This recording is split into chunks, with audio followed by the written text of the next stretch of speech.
Welcome back to Players Only. I was trying to think of a way to talk about the last game. That was just a beatdown. Hey, every game can't be good. Philly just gave them the business, and you know, Isaiah talked a little bit about it. It's the kind of game a coach goes in the locker room and throws it away. But it's also the kind of game, even though the coach throws it away, the leader goes to guys like, hey, we can't, I know this, we're not going to panic, but we can't let this happen anymore with big games because, K-Mac, my thing with young teams is when do you have the chance during the season to play games that have a playoff atmosphere or you're really ticked off at someone? And those tell you a little bit more about yourself than others, even though, you know, the ship don't be sinking yet. But, you know, and when you look at the body language of and the style of play tonight, of the Sixers. I'm not going to speak for you, but knowing you like I do, I think you were pretty happy with them playing inside and out and sticking to their game plan tonight. Yeah, they had 40 assists, which I like because that means the ball's moving, the Sixers. Then they jammed it inside and started inside and worked their way out. And the three-point line opened up because of all the penetration they had in the paint. And that's the way the game, I think, should be played. And not every team has an Embiid, of course.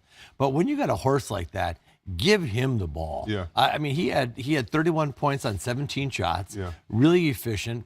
But it was on the bad flip side of what I saw tonight, the T-Wolves kind of gave in. I mean, the middle of the second quarter, they went like, man, we don't have it. And you were talking about something like big games. There's signature games that you have.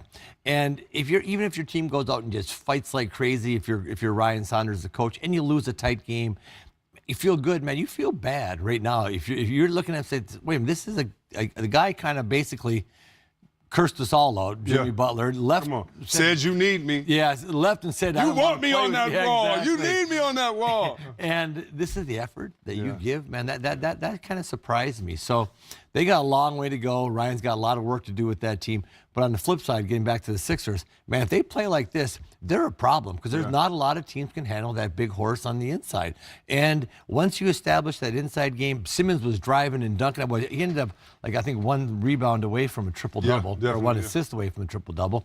And you establish that that's big. You put foul trouble on them. You've got them collapsed. You got everybody inside. Then the shooters make shots. So I like the way Philly played. Me too, and it's more consistent that way. Like you said, it doesn't start with, hey, let's see who makes. Yeah, you see that right down. We call that an official beatdown. Giving a team the business. You can go into many ways. That 83 points was a season high in the first half. The 149 points was a season high. They just got numbers, blew them out by 20 on the boards. I mean, just some impressive numbers. K-Mac, you just said 40 assists. And tonight, we have Mr. Triple-Double himself. That's right, B. Simmons with us. Thank you so much for joining us. I mean, tonight, 7 to 10, 8 defensive rebounds. You missed the triple-double. By one assist. They should trade you. Your career is done. Why'd you miss that? But hey, you're such a joy to watch. And for our fans, especially young players at home, what is the most enjoyable part of playing in the NBA? I think for me, getting an opportunity to get better every day. You know, there's so many games, you know, back-to-backs, and you're just on the road so much. It's like you have one bad game, and then, you know, the next night you have another game to, you know, kind of redeem yourself and try and get better. So I think just being able to play every day and do what I love every day, that's the best part for me. You know, Ben, you guys started off and you dominated the paint. You had Joel Embiid going. You were driving in there. You guys just collapsed their entire defense and played inside out. And all those threes opened up. You guys shot the three ball very well tonight. But you know, when you guys play like that, I just think you're so hard to beat. Every once in a while, and I watch you guys a lot. I know Brett Brown, Chris Babcock's a good friend of mine, your coaches. And so I get frustrated when you guys don't play that way. When you guys just play inside out like that, totally attacking the paint at first. How do you feel about that when you play like that? And you get the sense that you got to play like that more? Definitely. I understand what you're saying completely. I think, you know, we kind of get a rhythm. We have guys who are used to running down the floor, and sometimes we slow it down. But at times we kind of need to slow it down and make sure we're taking care of the ball and trying to get into a rhythm.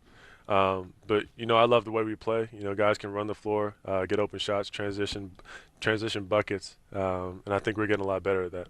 Yeah, no, I do too. And like I say, I love when you guys play like this. The other question is, you're the point guard, you get the ball in your hands a lot, you get a lot of assists. Has Joel Embiid just taken up more paint lately? It looks like when I watch him play, he's been going in and getting 2 feet in the paint and demanding the ball down low a lot more. I tell him every time he runs down, he posts up, I'm gonna throw it to him.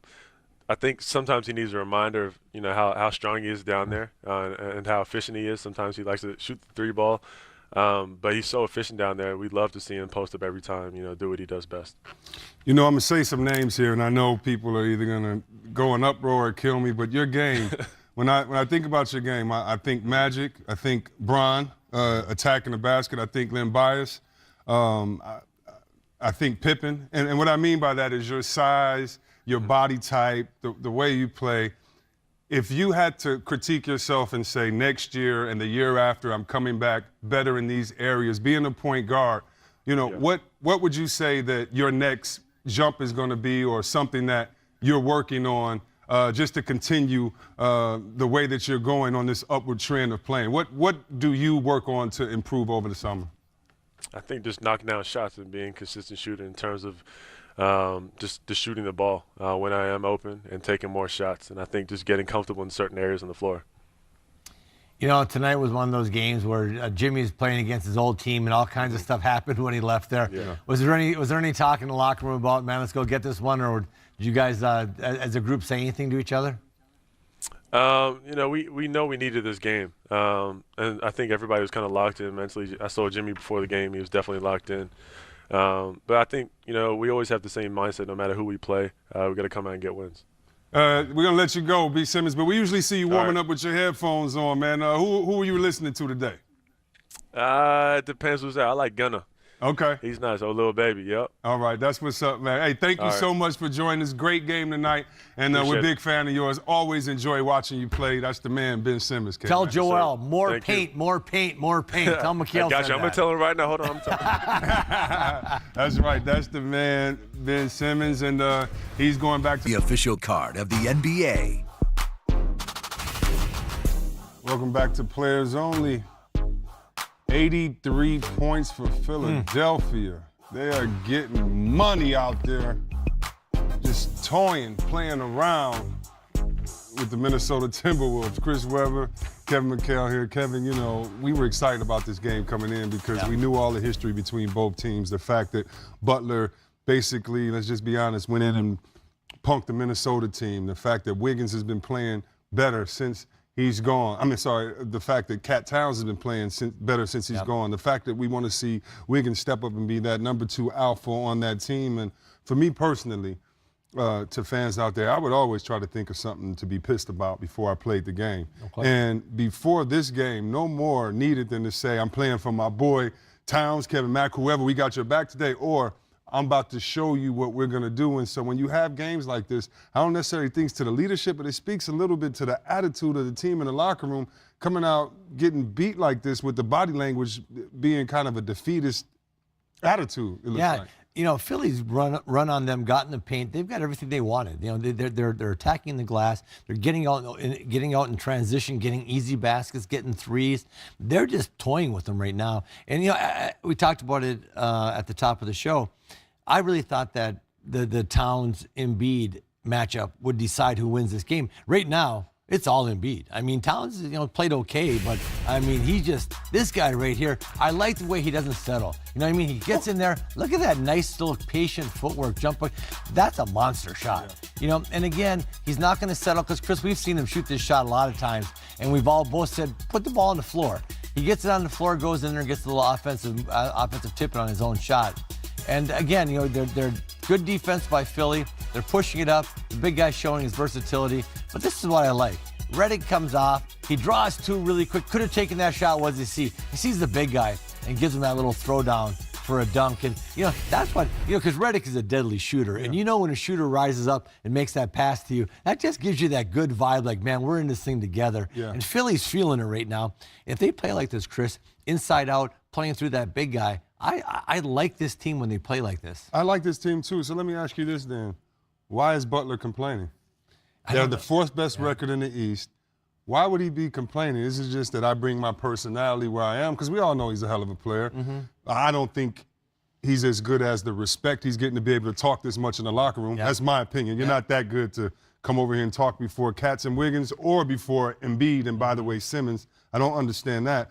But is it gonna travel? Like you know how kind of right now with your Celtics, and I mean that because you played there, with your Celtics, how we kind of see little hints. We need to start at the top to the bottom. You hear that and you start going, wait a minute, you guys like Washington? Everybody eats, meaning that we need it to pass the ball around. When I see good teams trying to win a championship and that one rogue player, when I played, we would have taken them into the locker room. But you also wonder, wait a minute, is your biggest goal to win a championship or to look good and come here and be the man? I mean, did you have that feeling when you played? How did you guys stop that in the locker room or with your coach? Hey, Jimmy Butler should just call up some of those old Lakers that played with Magic and Kareem. You know, James Worthy. Okay. Perfect example. Hall of James Fame. Worthy, Hall of Fame. Right. Hall of Fame James Worthy. That's Okay? right. You don't think James Worthy had, I know James Worthy had a half where he had 4 points, but Kareem had 17, Magic had 15, Right. and they were up 12, and they were 15. He was in the locker room saying, hey, great job, fellas, way to go. He was going to get his eventually, but there's some nights that the guys play really well, and that's what Jimmy's got to embrace. Jimmy's got to walk in right now and say, man, let's feed Embiid. Feed the beast. He's killing it. And Simmons has got it rolling, driving, playing, making passes, and take a back seat. On the Celtic teams I played on, there were a lot of nights where the best player on that floor wasn't, they always say, myself, McHale, Bird, Parrish. Yeah. Hell, it was Dennis Johnson. Some nights it was Danny Ainge. And we enjoyed that, man. Right, those guys would be getting off, and we'd be like, Yeah. we're killing them, Yeah. And you can go out and have a very pedestrian 14, 15 points, but you won by 20. Yeah. And he's got to embrace everybody else's success. I don't believe you can truly win a championship, Chris, if you can't embrace other people's success. Like, if we're playing together, I got to really enjoy you getting off. Yeah. I got to enjoy you whipping some guy. Exactly. I got to be heading the cheerleading thing Exactly. saying, you can't guard Weber. That's Who are right. you putting That's on Chris right. Weber? Yeah. And enjoy that, man. And that's what builds it up. And right now, Jimmy doesn't have that. Jimmy's got a little bit of me and not enough we. Yeah, and we know he can be that we guy. We've seen him do it in other places. Yes. We want to know, is he going to bring that there? That reminds me, when you talk about those good teams like your Celtics, how about the other night?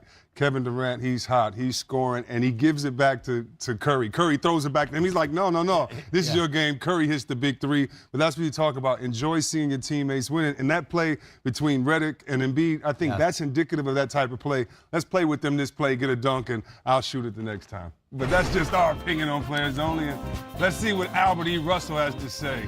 The network barber deserves a medal. He keeps you crispy. You're right. That's my man, Marcus Graham. Marcus Harvey. I'm sorry. My brother's Marcus Graham. That's another thing. Marcus Harvey. My bad, Marcus. He's the man. Appreciate you, Albert. This is Players Only, though. We'll be right back.